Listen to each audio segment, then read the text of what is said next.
ये आत्मा पर तीन शरीरों का आवरण है। हर व्यक्ति के तीन शरीर होते हैं। अरे स्वामी जी, हमको तो एक ही दिखता। नहीं नहीं, दो शरीर सूक्ष्म है। ये जो शरीर है इसे कहते हैं स्थूल शरीर। इसमें पांच तत्व हैं: पृथ्वी, जल, तेज, वायु, आकाश। ये पांच तत्वों से ये शरीर बना। एक अन्य शरीर है, उसे कहते हैं सूक्ष्म शरीर। अब एक तीसरा शरीर भी होता है। वो तीसरा शरीर कौन सा है? ये कारण शरीर।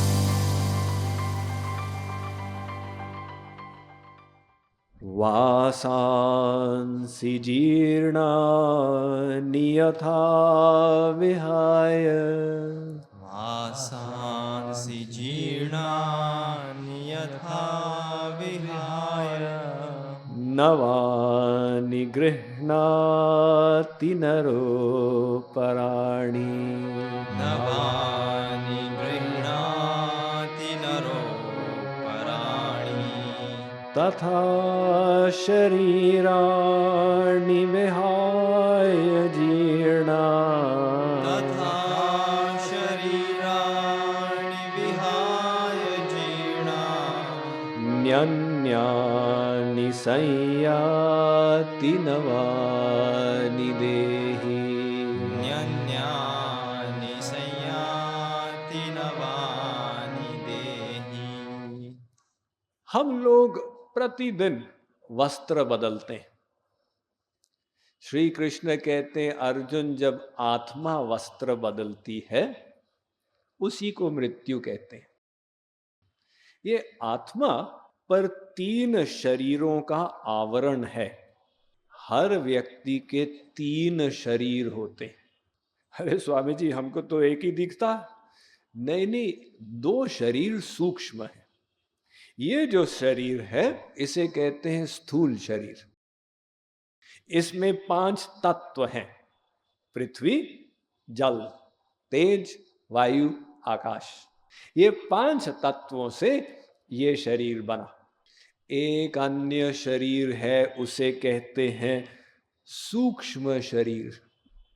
वो सूक्ष्म शरीर मृत्यु पर आत्मा के साथ जाता।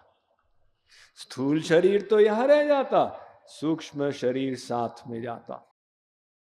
वो सूक्ष्म शरीर में क्या क्या होता है? उसमें 18 तत्व रहते हैं। 5 प्राण, व्यान, अपान, मान, समान, उदान। 5 कर्मेंद्रियां, 5 ज्ञानेंद्रियां, मन, बुद्धि, अहंकार। ये 18 तत्वों से वो सूक्ष्म शरीर बनता है। तो वो एक जन्म का नहीं है, वो पूर्व जन्मों से चला आ रहा है। यही कारण है कि एक व्यक्ति बचपन में ही संगीत विद्या में निपुण हो जाता।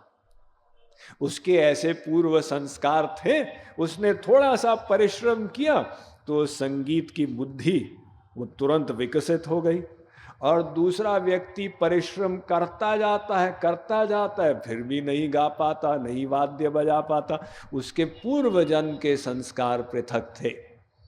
तो ये हमारा मन और हमारी बुद्धि एक जन्म के नहीं है, ये पूर्व जन्म से आ रहे हैं साथ में। ये कारण है कि जो जन्म से अंधा है वो भी स्वप्न देखता। देखिए, जो जन्म से अंधा वो कैसे स्वप्न देखता? हम लोग जो देखते हैं पूर्व का देखा हुआ देखते हैं। मान लो आपने जागृत अवस्था में देखा एक पक्षी उड़ रहा है। आपने सोचा अगर मैं भी पक्षी बनता तो मैं भी उड़ता। अब स्वप्नावस्था में आप पक्षी नहीं बने, आप मानव शरीर में उड़ने लग गए। अर्थात जो जागृत अवस्था के संकल्प थे वे अंड बंड होकर जुड़े स्वप्न अवस्था में। तो हम लोग स्वप्न में पूर्व का देखा हुआ देखते, लेकिन जो जन्म से अंधा है वो स्वप्न देखता। क्यों? वो पूर्व जन्म से चला आ रहा है, उसको भी दिख रहा है बिल्डिंग, मनुष्य इत्यादि। तो ये आत्मा के साथ जो सूक्ष्म शरीर है वो एक जन्म से नहीं, वो जन्म जन्मांतर में साथ में चलता। अब एक तीसरा शरीर भी होता है। वो तीसरा शरीर कौन सा है? ये कारण शरीर। सूक्ष्म शरीर भी एक दिन खत्म हो जाएगा। सूक्ष्म शरीर कब खत्म होगा? जब महाप्रलय हो जाएगा। तो महाप्रलय काल में ये माया भगवान में जाकर लीन हो जाएगी और सब जीव सुप्त अवस्था में भगवान के महोदर में रहेंगे। तो उस अवस्था में अब सूक्ष्म शरीर के तत्व भी खत्म हो जाएंगे, तो सूक्ष्म शरीर भी नहीं रहेगा, लेकिन आत्मा की मुक्ति फिर भी नहीं होगी, क्योंकि तीसरे शरीर का बंधन है, उसको कहते हैं कारण शरीर। वो कारण शरीर में जीव के अनंत जन्मों के संस्कार होते हैं। तो महाप्रलय के बाद जब भगवान फिर से संसार बनाते हैं, वो कारण शरीर के अनुसार आत्मा को फिर से सूक्ष्म शरीर और स्थूल शरीर देकर संसार में भेज देते हैं। ये तीन शरीरों का बंधन आत्मा के साथ चल रहा है। ये तीन शरीर खत्म हो फिर जाकर आत्मा की मुक्ति हो। एक लड़के ने कल आकर मुझसे पूछा कि स्वामी जी मुक्ति के बाद क्या होता है? अब तीनों शरीर खत्म हो गए, अब वो आत्मा कहाँ जाती है? तो मुक्ति के बाद वो आत्मा को एक दिव्य शरीर मिलता। वो दिव्य शरीर में वो आत्मा भगवान के लोक जाती। लेकिन वो दिव्य शरीर जो है क्षीण नहीं होता, यानी उसमें जो इस शरीर में परिवर्तन होते, अस्ति जायते वर्धते विपरिणमते अपक्षीयते विनश्यति, ये 6 परिवर्तन दिव्य शरीर में नहीं होते। तो उसको चाहे अशरीर कह दें, क्षीर्यते इति शरीरम, वो इस शरीर के जैसे क्षीर्यते नहीं है, नाशवान नहीं है, इसलिए उसको अशरीर भी कह देते हैं। तो इस प्रकार से ये तीन शरीर आत्मा के साथ चल रहे हैं। समस्या ये है कि हम अपने को शरीर माने हुए हैं, और ये ज्ञान इतना गहरा हो गया है कि भगवान भी आकर समझाएं तो हम लोग समझते नहीं है, फिर वहां से घूम जाते हैं। वो तो सब ठीक है स्वामी जी, लेकिन मुझे तो करोड़पति बनना। एक आप लोग कथा सुने होंगे कि प्रहलाद महाराज संपूर्ण मृत्यु लोक के राजा थे।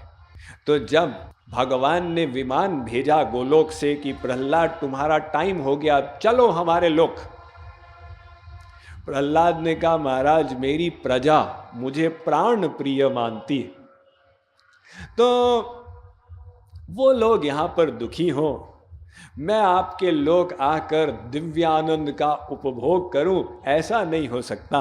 अगर आप मुझे चाहते हैं आप परमिशन दीजिए, मैं विद पब्लिक आऊंगा।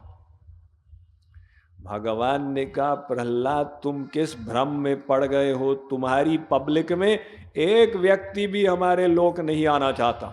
प्रहलाद ने कहा महाराज आप परमिशन तो दो। भगवान ने कहा ठीक, जो आना चाहे उसको साथ में ले आओ। प्रहलाद ने मंत्रियों को कहा लिस्ट बनाओ, फ्री टिकट मिल रही है गोलोक के लिए, गोल्डन चांस है, ऐसा चांस बार बार नहीं आएगा। मंत्री लोग अब लिस्ट तैयार करने के लिए वो घर घर जाने लगे। पहले घर गए, क्यों जी आपकी तैयारी है, गोलोक की फ्री टिकट मिल रही है, आपके नाम की एंट्री करें। उसने कहा राम राम राम राम, गोलोक का नाम मत लो मेरे सामने। क्या बात है, नास्तिक हो? नहीं नहीं, नास्तिक नहीं हो, अभी अभी मेरी सगाई हुई है, 4 महीने बाद शादी होगी, अभी मैं गोलोक चला जाऊंगा। उन्होंने कहा अच्छा अच्छा, इसका नाम काट देते हैं। नेक्स्ट घर में गए, क्यों साहब आपके नाम की एंट्री करें? अरे अभी तो शादी को 4 साल हुए, वो छोटे छोटे चुन्नू मुन्नू है, उनको छोड़ के कैसे चले जाएंगे। उन्होंने कहा इसका नाम भी काट देते। तीसरे के पास गए, वो युवक था, तुम्हारे नाम को डालें? उसने कहा तुम जानते नहीं हो, वेस्ट इंडीज की टीम आई हुई है, उनके क्रिकेट मैच को देखें कि गोलोक जाएं। अब एक व्यक्ति भी तैयार न हो। प्रहलाद बड़े लज्जित कि भगवान को क्या मुंह दिखाऊंगा। भगवान प्रहलाद की समस्या को समझ गए। उन्होंने कहा प्रहलाद चिंता मत कर, अगर तेरी प्रजा में से कोई पशु पक्षी तैयार हो, उन्हीं को साथ में ले आ। बड़े मुश्किल से एक सूअर राजी हो गया। सूअर ने कहा मैं रेडी हूं गोलोक जाने के लिए, लेकिन मेरी कंडीशन रहेगी, मेरा जो परिवार है, ये सुकरी और ये 6 बच्चे, ये सब साथ में जाएंगे।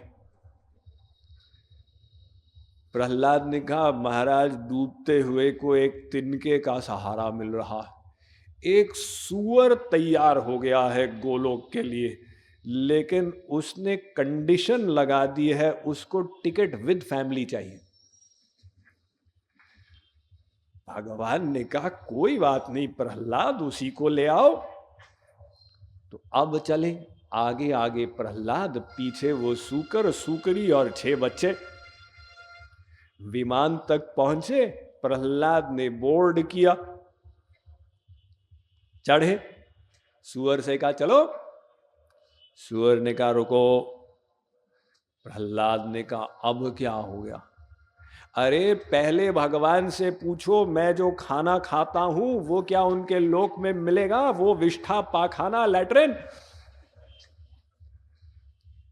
प्रहलाद ने कहा तुम भगवान के लोक गोलोक जा रहे हो, तुमको लैट्रिन के अतिरिक्त और कुछ नहीं सूझता।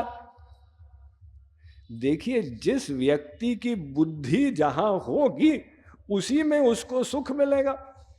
उसको लगता है लैट्रिन में सुख है, क्या गोलोक में लैट्रिन मिलेगा या नहीं, प्रश्न करता। तो प्रहलाद ने कहा तुमको और कुछ सूझता नहीं, वहां पर दिव्यानंद है, प्रेमानंद है, परमानंद है। सूअर ने कहा अरे पाखाने में क्या सुख है, तुमको क्या पता, कभी खा के देखो। भगवान ने कहा देखा प्रहलाद, तुम्हारे यहां से कोई हमारे लोक जाना ही नहीं चाहता। ऐसे ही हम लोग भगवत प्राप्ति नहीं कर सकते ऐसा नहीं है, हम करना ही नहीं चाहते। क्यों नहीं करना चाहते? क्योंकि बुद्धि इस बात पे अटकी हुई है कि मैं तो शरीर हूं। तो श्री कृष्ण बार बार रिपीट करते, अर्जुन जैसे तू वस्त्र बदलता है ना, सुबह उठ के स्नान से पहले पुराने वस्त्र उतारता है, स्नान के बाद नए वस्त्र पहन लेता, ऐसे ये आत्मा शरीर रूपी वस्त्र को बदलती जाती है। अब अर्जुन तू आत्मज्ञान की अवस्था पर स्थित हो जा। तो अब आत्मज्ञान की अवस्था पर स्थित होने के बाद अब श्री कृष्ण क्या क्या अर्जुन को समझाएंगे, ये हम आगे जानकारी लेते जाएंगे, जैसे हम एक गीता के 2वें अध्याय में आगे बढ़ते हैं।